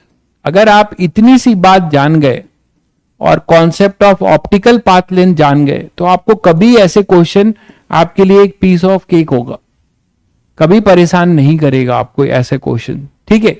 Homogeneous का मतलब ये हुआ कि टी थिकनेस तक मीडियम अलग अलग है, ये एयर में है, ये मीडियम में है। तो जब आप कंपैरिजन करना चाहेंगे तो ये नाइंसाफी होगी ना, फिर आपको एक कैसे आप डिफरेंस कैसे कंपैरिजन करोगे कि टोटल किसने कितना ट्रैवल किया। तो उसके लिए इसको भी इफेक्टिव एयर में लिखो और इसका भी टोटल एयर में लिखो, है ना। एक कॉमन मीडियम के थ्रू जब आप देखोगे कि भाई इस कॉमन मीडियम में ये कितना चला, ये कितना चला, तभी तो आप बताओगे कि कौन ज्यादा चला कौन कम चला। ठीक है, तो आप क्या करेंगे, इन दोनों के टोटल लेंथ को आप एयर में लिख दीजिए। अब देखिए मैं लिखने जा रहा हूं, ध्यान से देखिएगा। डेल्टा एक्स, आप बोलोगे सर कौन बड़ा कौन छोटा, आपको उसमें परेशान नहीं होना है, आप किसी को भी किसी के रिस्पेक्ट में ले लीजिए। आप अगर जो लेते हैं, मान लीजिए डेल्टा एक्स नेगेटिव आ गया, तो इसका मतलब ये हुआ कि जिसको जिससे आपने माइनस किया था उल्टा होगा, वो बड़ा होगा और ये छोटी डिस्टेंस इसने मीडियम में ट्रेवल किया है। तो अब मैं क्या करूंगा, पहले इसका इफेक्टिव एयर में लिख दूं। एयर में इसने कितना डिस्टेंस ट्रेवल किया है, एयर में इसने डिस्टेंस ट्रेवल किया है S1P माइनस टी। ये तो ऑलरेडी एयर में डिस्टेंस ट्रेवल कर रही है, S1P माइनस टी, ये ऑलरेडी एयर में डिस्टेंस ट्रेवल कर रही है। ठीक है, अब प्लस ध्यान दीजिए, T distance travel in air, sorry T distance travel in medium is equivalent to mu T distance travel in air. अभी अभी आपने इक्विवेलेंट लिखना सीखा by the concept of optical path length. तो by the concept of optical path length we can say that this T distance travel by ray 1 in glass slab is equivalent to mu t distance travel in air, mu t distance travel in air। तो इसको medium को homogeneous बनाइए, मतलब इसका जो t distance medium में है इसको भी एयर में करिए। तो जब आप एयर में करेंगे तो आप क्या लिखेंगे, mu t। आई थिंक सभी बच्चों को क्लियर हो गया होगा। That is the crucial line. अगर आप ये लिखना जानते हो, अगर आप केवल इतना लिखना जानते हो तो सारे क्वेश्चंस आप कर लेंगे। क्लियर है, तो यहां पर अपने पास से अब आप इसको क्या करिए, अलग अलग करिए। S2P माइनस S1P को एक साथ लिखिए, और ये माइनस माइनस प्लस प्लस ये माइनस, इसको माइनस मैंने कॉमन ही रखा है और इसको लिख दिया है म्यू माइनस 1 इंटू टी। अब ये याद करो ओरिजिनल YDSC को, ठीक है, ओरिजिनल YDSC को याद करो। ओरिजिनल YDSC में आपने क्या बोला था कि S2P माइनस S1P क्या हुआ करता था, याद करिए। S2P माइनस S1P क्या होता था भाई, D sin थीटा होता था, या फिर अप्रोक्सीमेटली D tan थीटा होता था। मैं एक बार फिर याद दिला दे रहा हूं, और ये होता था dy बाई डी। y कौन से ट्रायंगल का लेते थे, ये ट्रायंगल का। याद आ रहा है सभी को? तो अब ये रिजल्ट मैं डायरेक्ट यूज कर रहा हूं, ये वाली चीज जो हम लोगों ने डिराइव किया था S2P माइनस S1P को, तो यहां मैं नहीं बना रहा हूं, ठीक है। तो ये D tan थीटा और इसको dy बाई डी बोलते थे आप, और ये अपना y है। सेंटर ऑफ द स्क्रीन से y डिस्टेंस पे हम ये इंटरफेरेंस करा रहे हैं। अब ये y आपको, ये y था, ये अपना थीटा, ये d, यही तो होता था। तो क्या आप S2P माइनस S1P को आप सीधे सीधे अपने फॉर्मूले में, स्टैंडर्ड YDSC वाले फॉर्मूले से क्या लिख सकते हो, dy बाई डी लिख सकते हो, minus mu minus 1 into T. तो ग्लास स्लैब के इंट्रोड्यूस होने से अब path difference dy by D minus mu minus T मिला। बोलो यहां तक क्लियर है सभी बच्चों को? dy by D minus mu minus 1t मिला, पार्ट डिफरेंस ग्लास स्लैब के इंट्रोड्यूस होने से। तो आपको बिल्कुल नहीं सोचना है कि सर यहां पे ये इसको इसके साथ इसको माइनस करें या प्लस करें, अपने आप चीजें आएंगी। अब एक बार पार्ट डिफरेंस आ गया तो क्या सभी बच्चे इसके मैक्सिमा को लोकेट कर सकते हैं? क्या सभी बच्चे इसके मिनिमा को लोकेट कर सकते हैं? बिल्कुल। डेल्टा एक्स को आप क्या लिख सकते हो, एन लैम्डा फॉर मैक्सिमा, और 2n plus 1 lambda by 2 for minima. तो आपसे मैक्सिमा मिनिमा कुछ भी पूछे आप बता सकते हो। अगर मैं आपसे पूछूं कि what is the central bright fringe, central bright fringe for central maxima, आप बताओ क्या होता था? सेंट्रल मैक्सिमा, आपको इंटरेस्टिंग चीज क्या मिलने जा रही है वो देखिए। For central maxima delta x हमेशा 0 होता है, क्योंकि एन आप 0 लेके चलते थे, है ना? तो डेल्टा एक्स हमेशा 0 होता है फॉर सेंट्रल मैक्सिमा। तो क्या आप लोग कमेंट करके बताएंगे कि ग्लास स्लैब के लगा देने से क्या सेंट्रल मैक्सिमा अभी भी स्क्रीन पे मिलेगा बच्चों? क्या सेंट्रल मैक्सिमा अभी भी स्क्रीन पर मिलेगा क्या? आप जज कर पा रहे हो? क्या ग्लास स्लैब के लगाने से सेंट्रल मैक्सिमा क्या स्क्रीन पर मिलेगा क्या? आप खुद देख लीजिए, नहीं मिलेगा, क्योंकि डेल्टा एक्स आपके पास ये है। डेल्टा एक्स को आप 0 करोगे तो वाई 0 नहीं मिल रहा है। डेल्टा एक्स को 0 करोगे तो वाई 0 नहीं मिल रहा है। जब स्लिट नहीं था तो सेंट्रल मैक्सिमा यहां होता था। अब स्लिट के लगाने से सेंट्रल मैक्सिमा शिफ्ट कर चुका है, शिफ्ट कर चुका है मेरे भाई, ठीक है? तो शिफ्ट कर चुका है, तो कितना शिफ्ट कर चुका है वो आप यहां से निकाल सकते हो। तो D Y by D minus mu minus 1t equal to 0 करिए, तो आपको y मिलेगा जहां पे सेंट्रल मैक्सिमा आपको मिल जाएगी। वो क्या होगा? d mu minus 1 into T upon में d। तो y की पर्टिकुलर वैल्यू आ रही है, y अब 0 नहीं आ रहा है, और आप देख रहे हैं कि इतना लेंथ हमारा सेंट्रल मैक्सिमा शिफ्ट कर चुका है और y पॉजिटिव आ रहा है, y पॉजिटिव आ रहा है ना? तो y जब पॉजिटिव आ रहा है इसका मतलब सेंट्रल मैक्सिमा उसी तरफ शिफ्ट किया होगा जिधर आपने स्लिट लगाया है। सेंट्रल मैक्सिमा उसी तरफ शिफ्ट किया होगा जिधर आपने ग्लास स्लैब लगाया था। तो ग्लास स्लैब के लगाने से आपने ये देखा कि इफेक्ट क्या हुआ कि अगर सेंट्रल मैक्सिमा पूरा शिफ्ट करता है मेरे भाई, तो सेंट्रल मैक्सिमा के ऊपर है फर्स्ट मैक्सिमा, मिनिमा, फिर सेकंड मिनिमा, फिर सेकंड मैक्सिमा। ये पूरा पैटर्न ऊपर शिफ्ट कर चुका है, मानते हैं कि नहीं? ये पूरा पैटर्न जो है शिफ्ट कर चुका है। ये बात समझ पा रहे हैं सभी लोग? यहां पर अगर आपके पास, मैं कह रहा हूं कि अभी यहां पे सेंट्रल मैक्सिमा था जब ग्लास स्लैब आपने नहीं लगाया था, ठीक है? तो ग्लास स्लैब के इंट्रोड्यूस करने से, ग्लास स्लैब के इंट्रोड्यूस होने से आपको क्या दिखा, ये मैं कहना चाह रहा हूं आपको।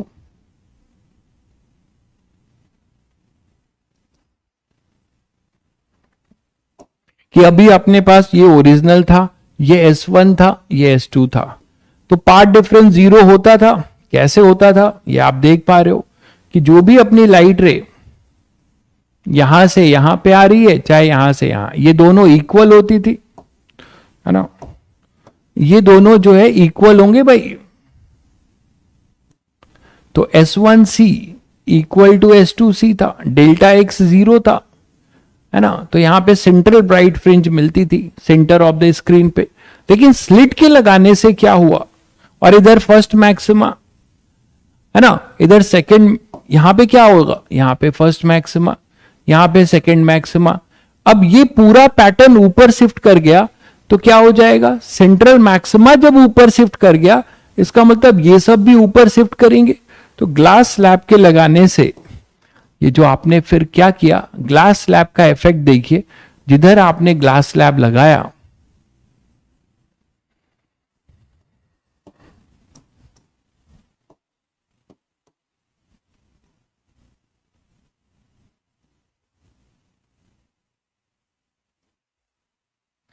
तो जिधर आपने ग्लास स्लैब लगाया यही तो था,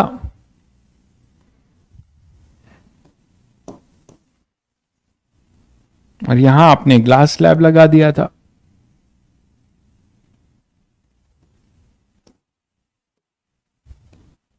तो ग्लास स्लैब के लगाने से क्या हुआ, ग्लास स्लैब के लगाने से जो सेंट्रल मैक्सिमा है वो कुछ यहां पे आ गया। ये सेंट्रल मैक्सिमा कुछ वाई डिस्टेंस पे मिलने लगा। Now this is your central maxima. जब सेंट्रल मैक्सिमा ऊपर शिफ्ट कर गया, ये अपना है सेंट्रल मैक्सिमा। तो सेंट्रल मैक्सिमा जो अपना शिफ्ट हुआ है, कितना शिफ्ट हुआ है वो आपने निकाला है, कितना शिफ्ट हुआ है ये D mu minus 1 T by mu. ठीक है, तो सेंट्रल मैक्सिमा y जीरो नहीं आ रहा है यहां पर, ये सेंट्रल मैक्सिमा दिख रहा है आपको,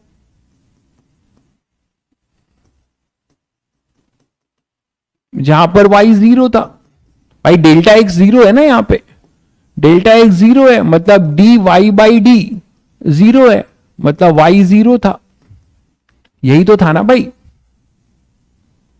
यही था। अब आपने सेंट्रल मैक्सिमा यहां पर शिफ्ट हो गया, तो सेंट्रल मैक्सिमा का ऊपर उठना मतलब ये पूरे पैटर्न को ऊपर उठाएगा। सेंट्रल मैक्सिमा भाई अगर यहां से यहां आ गया है तो फर्स्ट मैक्सिमा फर्स्ट मिनिमा भी और ऊपर चला गया होगा, शायद समझ गए होंगे सभी बच्चे। तो इस तरीके से आप बता सकते हो, जनरल भी याद रख सकते हो कि जिधर हम स्लैब लगाएंगे, अगर एक स्लैब है तो जिधर स्लैब लगाएंगे पूरा पैटर्न उधर ही शिफ्ट कर जाएगा। अब आपसे पूछा जाता है कि how many number of fringes shifted, ये भी एक अच्छा क्वेश्चन बनता है, कई बार पूछा गया है। Number of fringe pattern, fringe pattern shifted, या number of fringes shifted, direct भी लिख सकते हैं। पैटर्न क्या, नंबर ऑफ फ्रिंजेस शिफ्टेड। कोई बताएगा मुझे क्या हो सकता है, एक बेसिक आईक्यू लगाकर। हाँ भाई, यंग्स डबल स्लिट एक्सपेरिमेंट में जो यंग्स हैं वो साइंटिस्ट का नाम है, बिल्कुल। आप यंग्स मॉडुलस भी पढ़ते हैं, आप क्लास 11 में पढ़ के आए होंगे यंग्स मॉडुलस, बल्क मॉडुलस। तो यंग, बल्क, ये सब साइंटिस्ट के नाम है। अपने इंडिया के साइंटिस्ट लोगों ने अगर किया होता तो आपको ऐसा नाम सुनने को नहीं मिलता, आपको फिर सोनू, मोनू, रामू इस तरीके के आपको नाम सुनने को मिलता, जो आपको कॉमन लगता है ना, कि रामू डबल स्लिट एक्सपेरिमेंट, है ना, तो आपको फिर उसमें कोई ज्यादा हिचकिचाहट नहीं होती। तो यंग साइंटिस्ट का ही नाम था भाई। तो नंबर ऑफ फ्रिंजेस शिफ्टेड, थोड़ा सा अपना आईक्यू लगाकर कोई बता पाएगा मुझे कि कितने नंबर ऑफ फ्रिंजेस शिफ्ट हुए हैं, ये कैसे निकालें, ये कैसे निकालें नंबर ऑफ फ्रिंजेस शिफ्टेड। ये बड़ा अच्छा यूनिक जवाब है सर, सारे ही शिफ्ट होंगे ना। सारे कैसे शिफ्ट होंगे मेरे भाई, मेरे प्रभु, अगर ये जो सेंट्रल मैक्सिमा है ये यहां चला गया वाई, तो उसमें से कुछ नीचे वाले कुछ ऊपर गए होंगे और कुछ ऊपर वाले और ऊपर गए होंगे, तो कुछ ही तो गए होंगे, वाई डिस्टेंस वाले गए होंगे यार।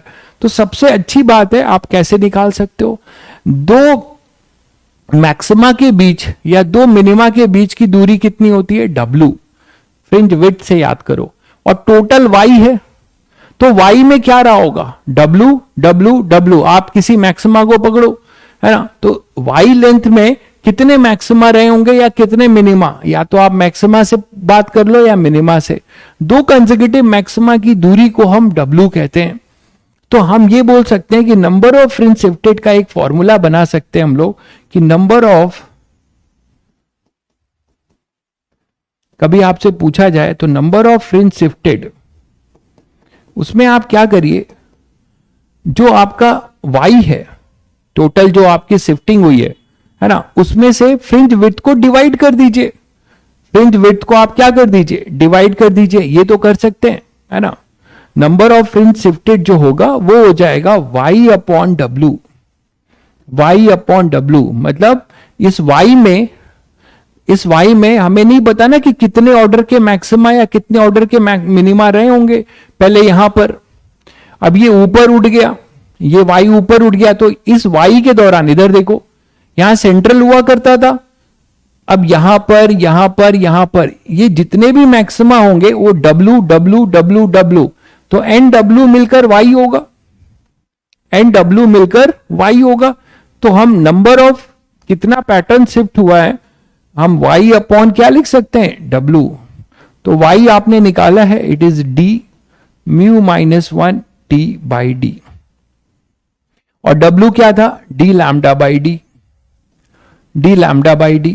तो आप यहां से क्या लिख सकते हो, जो पैटर्न शिफ्ट हुआ है, नंबर ऑफ फ्रिंज शिफ्टेड, इस केस के लिए, हर केस के लिए अपना अलग अलग होगा क्योंकि हर केस का वाई अलग होगा। तो इस केस के लिए नंबर ऑफ फ्रिंज शिफ्टेड का आप फॉर्मूला बोल सकते हो कि एन जो होगा number of fringe shifted,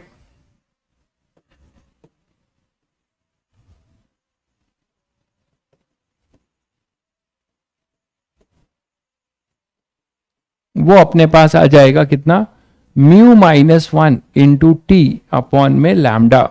mu minus one upon T, मैं कोई फॉर्मूला याद रखने के लिए नहीं बोलता हूं, ठीक है,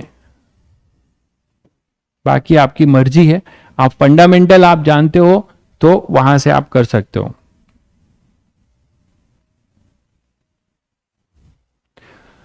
क्लियर है बच्चों? तो यहां से ये क्वेश्चंस ऐसे बन सकते हैं, ढेरों ऑब्जेक्टिव क्वेश्चन आपको इसमें मिल जाएंगे पूरे डिस्कशन में। तो वाई आपको मिल गया, fringe width, number of fringe shifted आप ऐसे ही ध्यान रखिएगा, जो भी आपका वाई होगा अपॉन में फ्रिंज विड्थ। ठीक है, यहां तक सभी बच्चों को क्लियर है? अब मान लीजिए इसमें और खुराफात करनी हो, खुराफात की लिमिट है क्या? कोई लिमिट नहीं है। आप जो है दो स्लिट लगा देते हो, है ना, दोनों पे दो अलग अलग ग्लास स्लैब या दो अलग अलग रिफ्रैक्टिव इंडेक्स के आप लगा देते हो।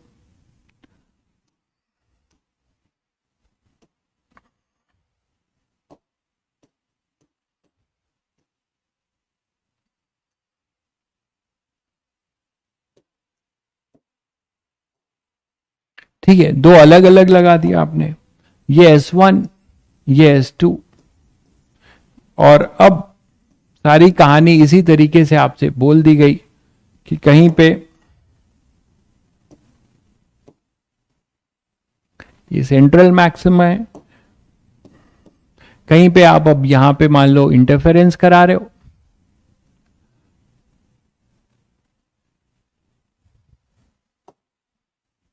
मैं बहुत जनरल ले रहा हूं क्वेश्चन बनाने के लिए, आपको μ1 μ2 में रिलेशन भी दे दिया जाएगा। मैं यहां पे जनरल ले रहा हूं μ1 और ये T1 ले रहा हूं, बहुत जनरल ले रहा हूं, इतना जनरल आएगा नहीं। μ2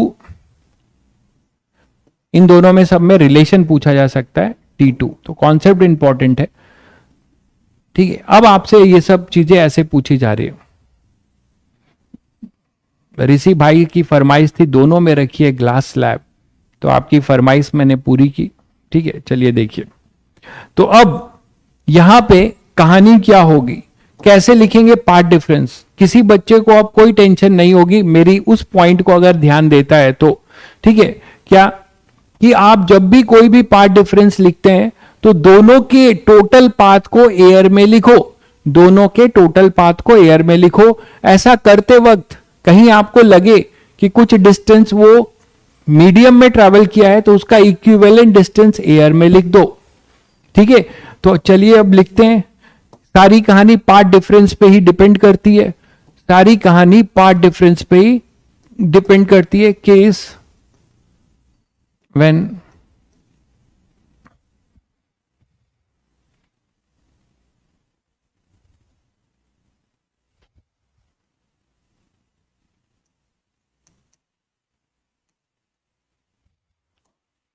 ग्लास स्लैब, क्या कुछ भी ले सकते हो, केस व्हेन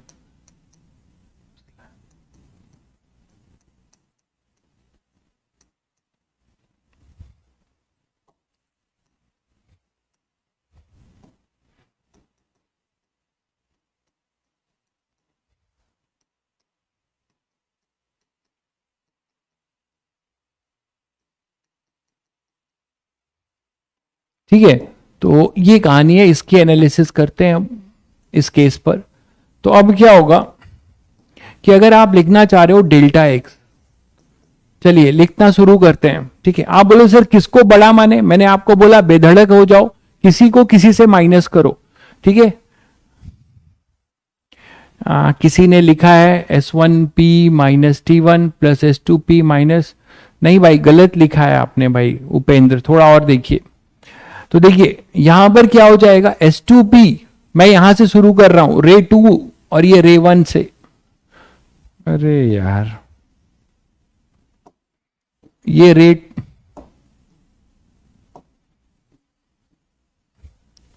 तो रे 2 और 1, तो पहले रे टू के लिए ध्यान दीजिए कितना इफेक्टिव डिस्टेंस एयर में पहले से है, कितना इफेक्टिव डिस्टेंस एयर में पहले से है, S2P minus T2, S2P minus T2, this is already, ये एयर में है, ध्यान दीजिए। अब इतना डिस्टेंस T2 डिस्टेंस इसने मीडियम में ट्रेवल किया है, इसके मीडियम को होमोजीनियस मतलब इसका एयर में बताइए, तो T2 distance travel in medium is equivalent to μ2 T2 distance in air, तो इसको एयर में बना के लिख दिया, μ2 T2 सबको एयर में लिखना है, तो इसका मैंने रे 2 का पूरा एयर में लिख दिया। इसको माइनस करेंगे हम, इसको माइनस करेंगे किसके साथ, S1P minus T1 plus μ1 T1, ये क्लियर है बच्चों? अरे यार, तो डेल्टा एक्स हो जाएगा S1 S2P माइनस T2, ये ऑलरेडी एयर में था, प्लस जो T2 मीडियम में उसका इक्विवेलेंट डिस्टेंस एयर में μ2 T2, तो रे 2 का पूरा डिस्टेंस एयर में आ गया, रे 2 का पूरा डिस्टेंस एयर में आ गया। ये चीज आपको बहुत आसान लग रही होगी, बट मुझे पता है कि जब मैं पढ़ रहा था तो इसको मैंने कैसे हैंडल किया था, ऑप्टिकल पाथ लेंथ लिखना नहीं आता था, तो बहुत गलतियां होती थी, कर ही नहीं पाते थे कुल मिला के, ठीक है। अभी भी आप इसको डिफरेंट सोर्सेस में देखिए, आपको अलग अलग लेवल से चीजें बताई जाएंगी। तो यहां पर अपने पास आ जाएगा माइनस, ये हो जाएगा अपने पास S1P माइनस T1, ये एयर में ऑलरेडी है, और T1 distance in medium is same as μ1 T1 distance in air, तो ये रे 1 का पूरा एयर में है, ये रे 1 का पूरा डिस्टेंस रे 1 का एयर में, इन एयर हमने पूरा लिख लिया, और इसका भी रे 2 का भी हम एयर में लिख लिए। तो किसी कॉमन मीडियम में लिखने के बाद माइनस करना है, किसी कॉमन मीडियम में लिखने के बाद माइनस करना है, इतनी छोटी सी बात आपको जाननी है। और T distance in medium is equal to μT distance, जो मैंने अभी प्रूफ किया था ऑप्टिकल पाथ लेंथ से, तो उसी को यूज कर लेना है, बस खत्म कहानी। तो यहां पे अपने पास रे 2 इन एयर, दोनों को अब आप माइनस कर रहे हो, तो आपको डेल्टा एक्स जो मिलेगा S2P माइनस S1P को एक साथ लेंगे, ये बहुत जनरल है, आपको बड़ा एक्सप्रेशन मिलेगा, बस प्रैक्टिस करा रहा हूं कि इससे जब बड़ा कुछ आएगा नहीं, μ2 T2 माइनस μ1 T1 और प्लस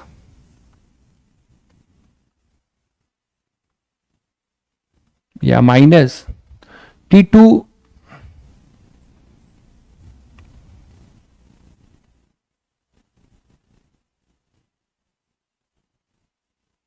μ2 T2 और यहां आएगा माइनस μ1 T1, तो ये तो मैंने लिख दिया, यहां पे एक माइनस T2 और यहां पे एक माइनस प्लस T1, तो यहां पे आ जाएगा T2 माइनस T1, जो मैंने किया वैसे लिख दिया सॉल्व करके, देख लीजिए उल्टा लिखेंगे, ये माइनस माइनस प्लस होगा तो T1 minus T2, T1 minus T2, तो ये आपका पूरा जनरल हो जाएगा। और इसको सभी लोग जानते हैं स्टैंडर्ड में क्या लिख सकते हैं, dy बाई डी, मैं अब दोबारा नहीं बताऊंगा, dy बाई डी यही लिखते हैं, प्लस ये पूरा आएगा μ2 T2 minus μ1 T1 plus T1 minus T2, तो that is the net path difference in that particular case. और तुम्हें ये देखना पड़ेगा कि अब ये पॉजिटिव होता है कि नेगेटिव, ठीक है, ये पॉजिटिव होता है कि नेगेटिव, या फिर अब मुझे तुमसे मैं ये पूछूं कि पैटर्न ऊपर शिफ्ट करेगा कि नीचे, आप नहीं बता सकते। y की वैल्यू पॉजिटिव होगी कि नेगेटिव, आप नहीं बता सकते। जैसे मैक्सिमा की बात करें या मिनिमा की, हम सेंट्रल ब्राइट फ्रिंज मान लो ढूंढना चाहते हैं, अगर हम सेंट्रल ब्राइट फ्रिंज ढूंढना चाहते हैं कि कहां शिफ्ट कर गया, तो आप देखिए अब आप इसमें नहीं बता सकते कि वो कहां शिफ्ट किया होगा, है ना, वो कहां शिफ्ट किया होगा ये आप नहीं बता पाओगे।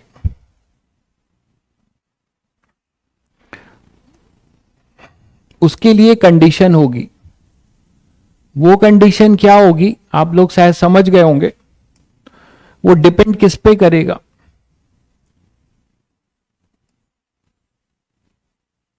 ये है तो for central maxima, for central maxima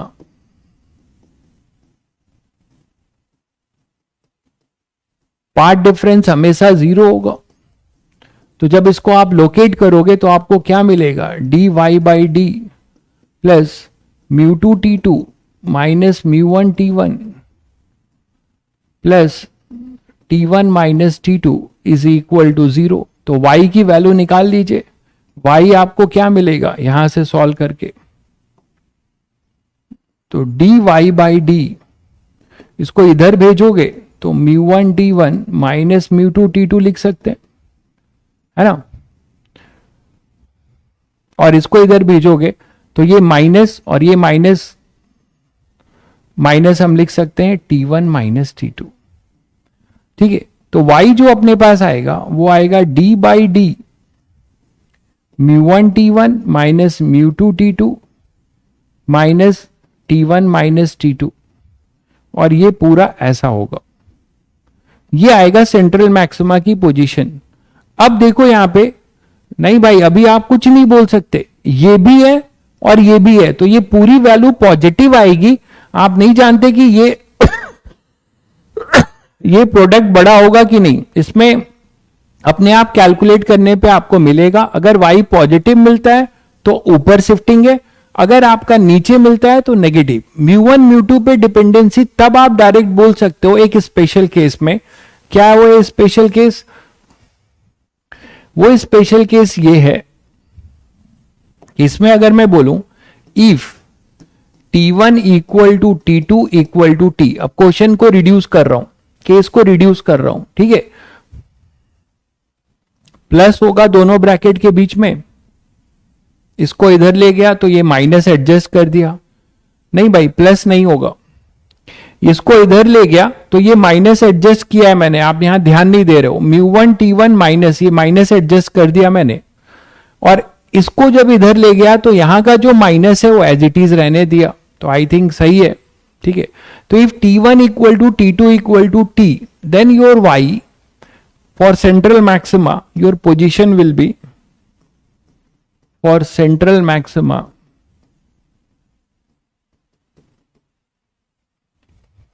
y आपको जो मिलेगा वो मिलेगा d by D mu one T one minus mu two T two. अब आप बोल सकते हो, sorry mu one minus mu two into T. अब आप बोल सकते हो कि ये म्यू वन और म्यू टू पे डिपेंड करेगा। थिकनेस को इक्वल कर दिया, थिकनेस को मैंने इक्वल कर दिया, तो ये एक केस इतना बड़ा तो नहीं पूछा जाएगा। ये पूछा जा सकता है कि मैंने दोनों सेम थिकनेस का हमने स्लैब लगा दिया। अब आप देख रहे हो कि y पॉजिटिव होगा when mu one greater than mu two, तो जो बड़ा होगा पूरा पैटर्न उधर शिफ्ट होगा। दोनों स्लैब में जो स्लैब का रिफ्रैक्टिव इंडेक्स बड़ा होगा पूरा पैटर्न अकॉर्डिंगली उसी साइड शिफ्ट होगा, ठीक है। तो y greater than 0 when mu one greater than mu two, that is fringe pattern shift upward.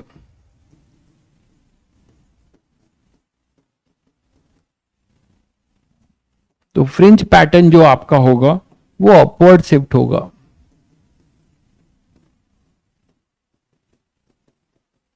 Shifted upward, ठीक है। इसके लिए अगर y आपका लेस देन 0 चलता है तब आप, इसका मतलब when mu two greater than mu two, ठीक है। इसका मतलब ये हुआ that is fringe pattern shift downward.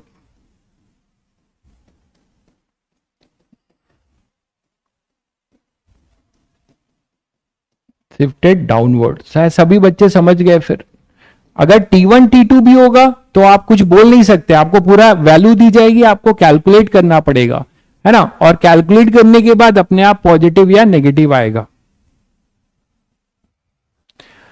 हाँ, उस पे भी बात करेंगे भाई सोनू भाई, कि कंटिन्यूअस मीडियम हो, स्लिट और स्क्रीन के बीच में पूरे में मैं रिफ्रैक्टिव इंडेक्स भर दूं तो क्या होगा, उसको भी मैं वेरिएबल बना दूं तो क्या होगा। ठीक है, संयम रखिए, धीरे धीरे सब करूंगा। ठीक है, जितना खुराफात है लगभग मुझसे कुछ बचता नहीं है, सभी हो जाता है।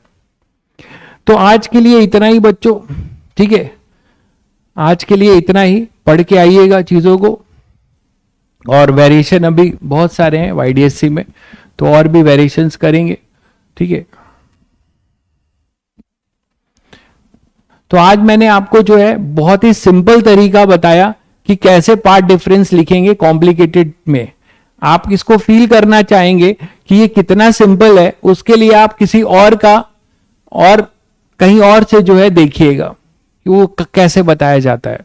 ठीक है, तब आपको फील होगा कि नहीं ये चीज कितनी सिंपल है। ठीक है, कल एग्जाम कहाँ है तुम लोग का? अच्छा, इंग्लिश के एग्जाम के लिए भाई आशीर्वाद मांग रहा है।